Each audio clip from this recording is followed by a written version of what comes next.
दीपावली को 10 दिन बीत चुके हैं, लेकिन दिल्ली के प्रदूषण में कोई अंतर नहीं है। अब ऐसा तो नहीं है कि पटाखों का धुआं दिल्ली में ही अटक गया है।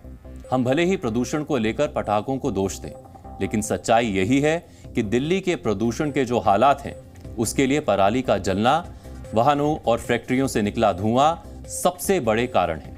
आज दिल्ली का औसत एयर क्वालिटी इंडेक्स यानी AQI 362 के आसपास बना हुआ है। यानी दिल्ली की हवा आज भी बहुत खराब की श्रेणी में है, जिसका मतलब है दिल्ली में सांस लेना सेहत के लिए बेहद खतरनाक है। दिल्ली में प्रदूषण को लेकर सुप्रीम कोर्ट ने काफी सख्ती दिखाई है। इस मामले में सुप्रीम कोर्ट ने पंजाब, हरियाणा, राजस्थान, यूपी और दिल्ली सरकार को फटकार लगाई थी।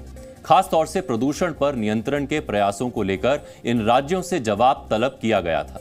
इन सुनवाइयों में सुप्रीम कोर्ट ने पंजाब और हरियाणा को पराली जलाने को लेकर सख्ती बरतने के लिए कहा था। पहली सुनवाई 31 अक्टूबर को हुई थी, जिसमें कोर्ट ने इन राज्यों से प्रदूषण को लेकर क्या कार्रवाई की गई है उसके बारे में पूछा। फिर इसके बाद 7 नवंबर को जो सुनवाई हुई, उसमें पंजाब, हरियाणा को पराली जलने से रोकने के लिए कहा गया। 10 नवंबर को जब सुनवाई हुई तो सुप्रीम कोर्ट ने दिल्ली सरकार की क्लास लगाई। कोर्ट ने पूछा कि पिछले 6 वर्षों से वो प्रदूषण को लेकर क्या कर रहे थे। हालांकि बारिश ने दिल्ली के लोगों को राहत दे दी थी, लेकिन अब एक बार फिर हालात खराब हैं। कल हुई सुनवाई में सुप्रीम कोर्ट ने एक बार फिर से दिल्ली और पंजाब की राज्य सरकार को फटकार लगाई है। सुप्रीम कोर्ट ने दिल्ली और पंजाब की राज्य सरकार से पूछा है कि वो प्रदूषण को कम करने के लिए क्या प्रयास कर रहे हैं। सुप्रीम कोर्ट ने दिल्ली, पंजाब और यूपी को फटकारते हुए कहा कि बीते 6 वर्षों में सबसे प्रदूषित नवंबर रहा है। राज्यों ने प्रदूषण के कारणों में पराली को बड़ी वजह बताया था, तो उसको लेकर सुप्रीम कोर्ट भी बहुत सख्त था। हालांकि सुप्रीम कोर्ट का रुख किसानों पर नरम था। सुप्रीम कोर्ट ने आज कहा कि प्रदूषण को लेकर किसानों को विलन नहीं बनाया जा सकता। सुप्रीम कोर्ट ने पंजाब सरकार से पराली को लेकर किसानों को आर्थिक मदद देने की सलाह दी। यही नहीं, सुप्रीम कोर्ट ने पंजाब सरकार से पराली के निस्तारण को लेकर हरियाणा सरकार से सीख लेने की सलाह दी। अब सवाल यह है कि हरियाणा ऐसा क्या कर रहा है जिससे सीख लेने की सलाह सुप्रीम कोर्ट पंजाब को दे रहा है। सुप्रीम कोर्ट में केंद्र सरकार की पराली को लेकर एक स्टेटस रिपोर्ट दी गई थी। इसमें हरियाणा और पंजाब में पराली जलाने की घटनाओं और इन दोनों राज्यों में पराली जलने को रोकने को लेकर उठाए गए कदमों के बारे में बताया गया था। इसमें मुख्य तौर पर 2 बातें बताई गईं। पहला ये कि 2022 के मुकाबले 2023 में पराली जलने की घटनाओं में कमी आई है। दूसरी ये कि हरियाणा में पराली जलने से रोकने के लिए कई तरह के कदम उठाए गए हैं। तो हरियाणा और पंजाब में पराली जलाने को लेकर क्या स्थिति है और राज्य इनको लेकर क्या कदम उठा रहा है, ये अब हम आपको बताने जा रहे हैं। केंद्र की स्टेटस रिपोर्ट में इस बात का जिक्र है कि पंजाब में 2022 के मुकाबले इस साल अभी तक पराली जलने की घटनाओं में 32% की गिरावट आई है, जबकि हरियाणा में पराली जलने की घटनाओं में 39% की गिरावट आई है। स्टेटस रिपोर्ट में जो आंकड़े दिए गए हैं वो हर वर्ष 15 सितंबर से 16 नवंबर के बीच के हैं। 15 सितंबर से 16 नवंबर के बीच इस साल पंजाब में पराली जलने की 31,932 घटनाएं हुई हैं, जबकि हरियाणा में 1,986 घटनाएं हुई हैं। जबकि वहीं वर्ष 2022 में 15 सितंबर से 16 नवंबर के बीच पंजाब में पराली जलने की 46,822 घटनाएं हुई थी, जबकि हरियाणा में 3,233 घटनाएं हुई थी। सुप्रीम कोर्ट ने एक प्रकार से अपनी जो टिप्पणी की है और खास करके पंजाब सरकार के खिलाफ जो बात कही गई है, उसमें एक बात तो स्पष्ट होती है कि पंजाब सरकार इसके ऊपर जितना ध्यान देना चाहिए और जिस प्रकार के मेजर्स उनको अडॉप्ट करने चाहिए वो नहीं कर रहे हैं। उन्होंने साथ में ये भी कहा है कि हरियाणा से सीखना चाहिए। आखिर हरियाणा में हम लोग हर प्रकार की सहायता किसानों को कर रहे हैं, उनको इम्प्लीमेंट्स दे रहे हैं, उनको कैश सहायता भी दे रहे हैं, ताकि वो पराली न जलाएं। और हरियाणा किसान नहीं जला रहा है। मैं हरियाणा के किसानों का बहुत बहुत धन्यवाद भी प्रकट करता हूं कि उन्होंने इस बात को समझा है। मैं पंजाब सरकार को भी कहूंगा कि हरियाणा सरकार ने जिस प्रकार से किसानों को लाभ दिया है इन चीज़ों का, जिस प्रकार से मैयर अपनाए गए वैसे वो भी अपनाएंगे तो ये प्रदूषण जैसी समस्या समाप्त होगी। और निश्चित रूप से सुप्रीम कोर्ट का भी मैं आभारी हूं, उनका धन्यवाद करता हूं कि उन्होंने एकदम स्पष्ट किया है कि अगर पंजाब को सीखना है तो हरियाणा सरकार से कुछ सीखे। यानी देखा जाए तो पराली जलाने के मामले में पंजाब हरियाणा से कहीं आगे था। इसके अलावा स्टेटस रिपोर्ट में बताया गया कि हरियाणा में पराली के निस्तारण के लिए INC2 और XC2 मैनेजमेंट पॉलिसी चलाई जा रही है। यही नहीं, जिन पंचायतों में पराली जलाने की घटनाएं नहीं होती हैं उनको इनाम भी दिए जा रहे हैं। पंजाब में कुछ इस तरह के इनाम किसानों को दिए जाते हैं। यानी हरियाणा सरकार का दावा है कि उनका पराली मैनेजमेंट बहुत शानदार है और किसानों को पराली जलाने से रोकने के लिए वो बहुत महत्वपूर्ण और कारगर कदम उठा रहे हैं। तो हमने इसे लेकर अपनी एक ग्राउंड रिपोर्ट तैयार की है जो हरियाणा में पराली को लेकर ग्राउंड जीरो के हालात बता रही है।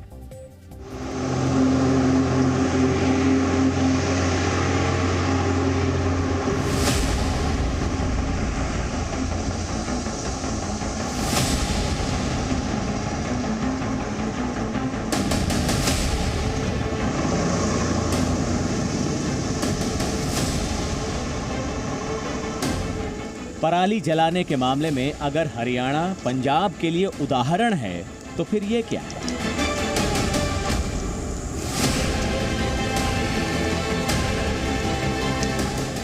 सुप्रीम कोर्ट में पेश हुए कागज अगर हरियाणा सरकार का सच है तो फिर हरियाणा के सोनीपत या अंबाला के अलावा अन्य जगहों पर जल रही पराली यहां की जमीनी सच्चाई है।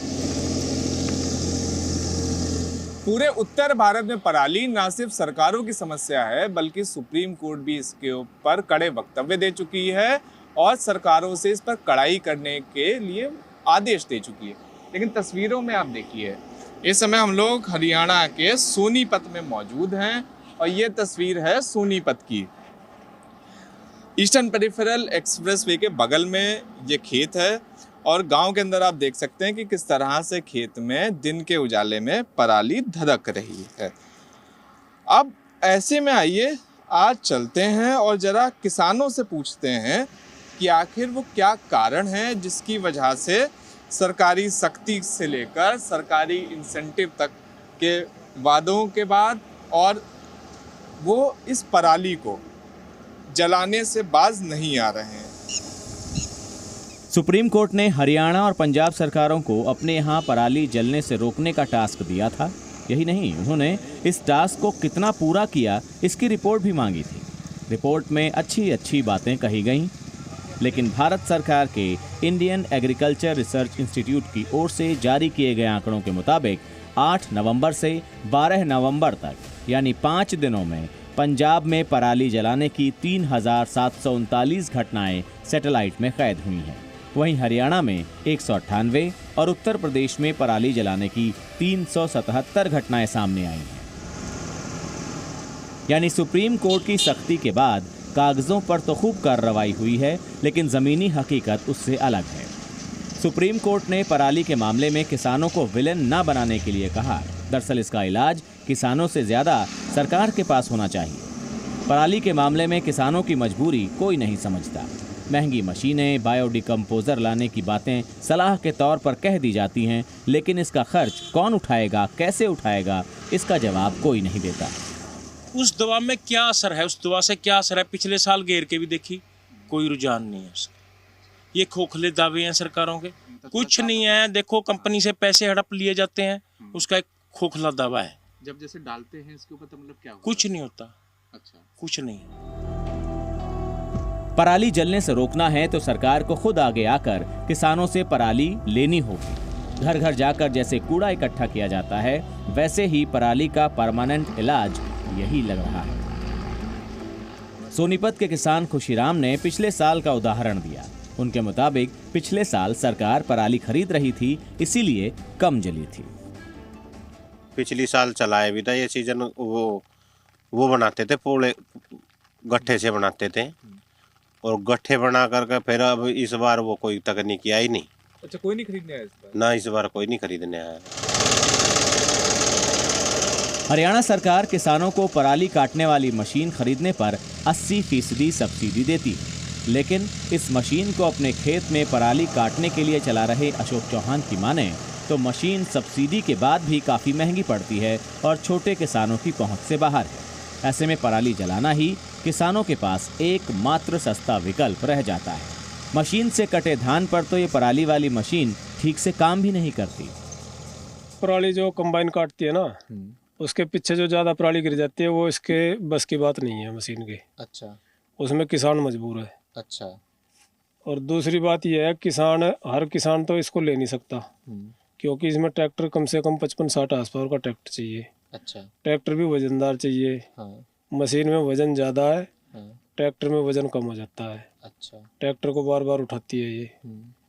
हर किसान की मजबूरी है। यदि पराल को या तो सरकार कोई उसका विस्तारण करे या उसे उठा के इधर उधर करा जाए।